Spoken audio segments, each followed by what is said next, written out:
Jean-Michel Apathy, une semaine après les résultats des Européennes, Laurent Wauquiez a annoncé hier soir, en direct, à la télévision sur TF1, sa démission de la présidence des Républicains. Et oui, et il a bien fait. Même si sa décision crée autant de problèmes qu'elle n'en résout.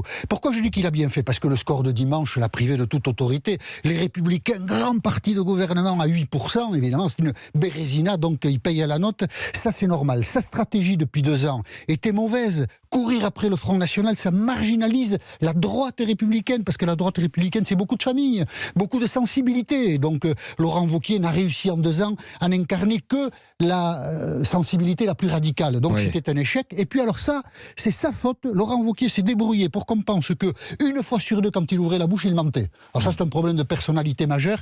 Il a dit hier soir, oui, je vais beaucoup réfléchir, j'ai fait une introspection. Ça, vraiment, là-dessus, il a un gros problème, un gros souci de crédibilité, Laurent Wauquiez. Donc sa démission est une bonne chose. Mais une fois qu'on a dit ça, qu'est-ce qu'ils font, les Républicains?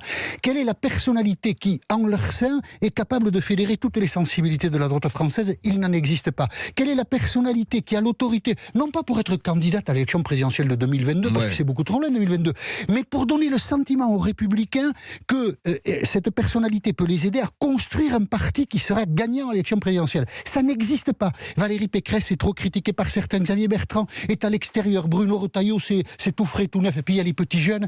Alors il y a Geoffroy Didier, et puis l'autre même, j'oublie son nom, Guillaume, ça va me revenir. Si vous l'oubliez, c'est très gentil.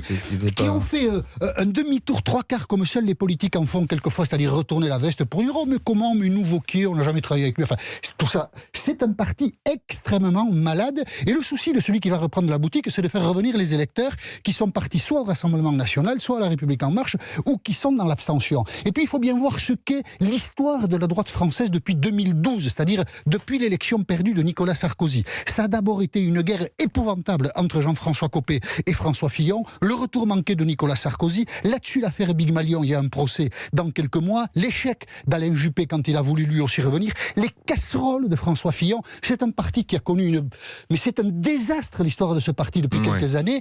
La démission de Laurent Wauquiez, c'est une marche supplémentaire vers le gouffre, et s'il y a une musique qui ce matin incarne bien les Républicains, c'est celle-là.